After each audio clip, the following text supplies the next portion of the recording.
I had someone recently ask me how I get a super crisp baseline. So the baseline is that bottom line of the eyebrow, and it's really important that all of the strokes starting from the baseline are even. This is what I do. I dip my pen into the pigment. I just grab enough to cover the tips of my blade.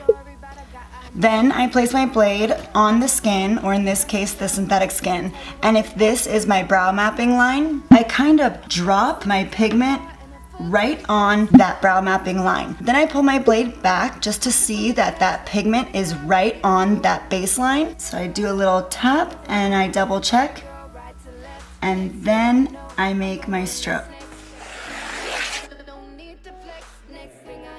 So I tap my pen right there at the baseline, I double check, and then I slide my pen.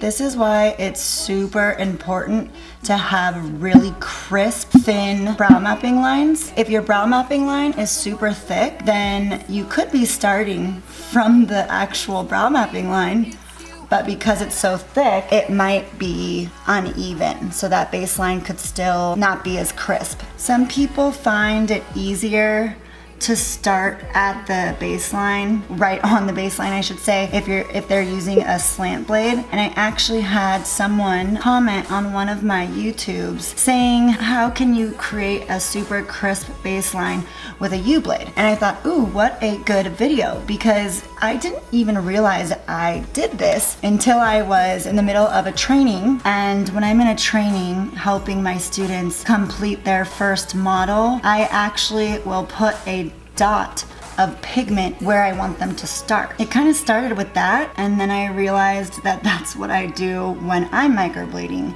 is I just kind of tap my blade right where I want to start, and I slightly lift my blade just to double check that I'm getting perfect placement. So I dip my blade into my pigment every time.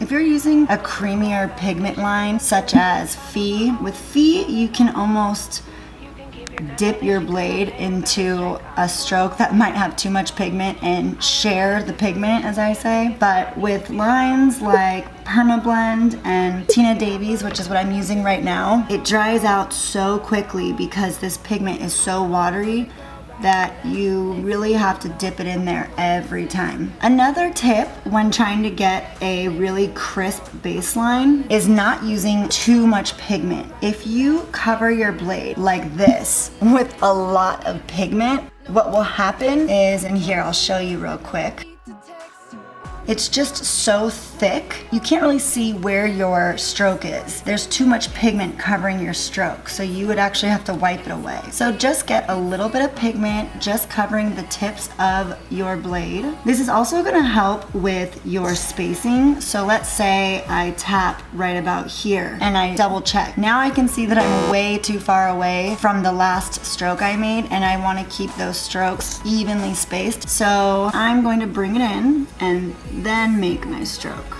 So I was saying that with a slant blade, it may be easier because all of your pins are on the skin at one time, so you can really feel right where your blade is and where it's going. But it doesn't mean that it's gonna be more difficult with a U-blade. You just have to be comfortable using the U-blade. You have to know where on the U-blade you're working. So right now, because I'm working on synthetic skin and I can't use the tip of my blade, I'm using the side of my blade. If I know I'm using this side, the side of the blade that's closest to me, or I guess I should say that's closest to the skin, and I tap where I want my stroke to start and then glide my stroke, you're going to nail it every time. Another thing I tell my students in their class is it's not just about where you start your stroke, it's about where you finish. What I like to do when people are learning is I like to make a little dot, and that is going to be right where you start your stroke, and then I make a dot to where the stroke should end. Okay, that way it's just like connecting the dots here, because a lot of times when you're first starting, you know where you're placing your blade,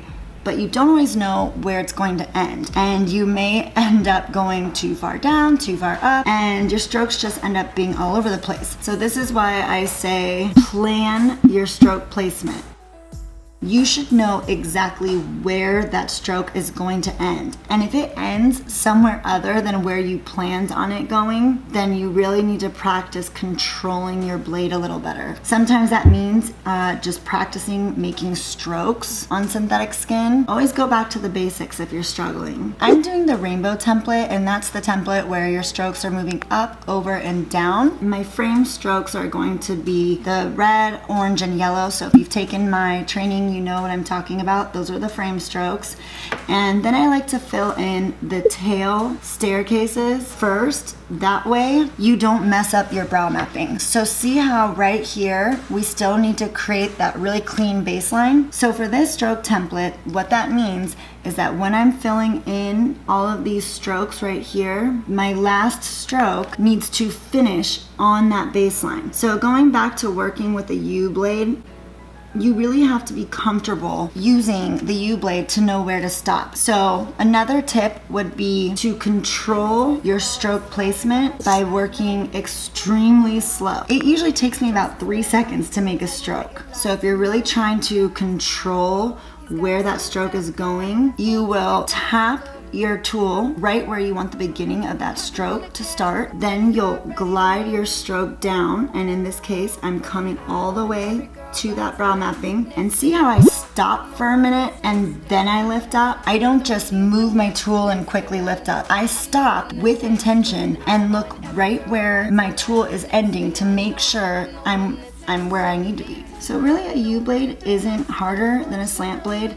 I think it just comes down to getting comfortable and knowing what section of the U-blade you're using. When you have to fill in these body strokes, make sure that you're staggering that staircase or the stroke that's coming off of the stroke before it. So you want to stagger so that there is a distinction between the stroke that's starting on the baseline and the stroke that is coming off of the stroke before it. So you don't want to do this. You don't want it to start so close to the baseline where it kind of looks like your baseline is choppy and uneven. You want to stagger it enough so that you can see that distinction. So see how you can clearly see a crisp baseline? It's because I visualized exactly where I needed to start in order to get those strokes right there on the baseline, and I tapped my tool down to see where it was going to be going. If, let's say, one of your strokes isn't hitting that baseline, what I like to do is just go back in there and kind of wiggle it in and make that base of the stroke a little more crisp.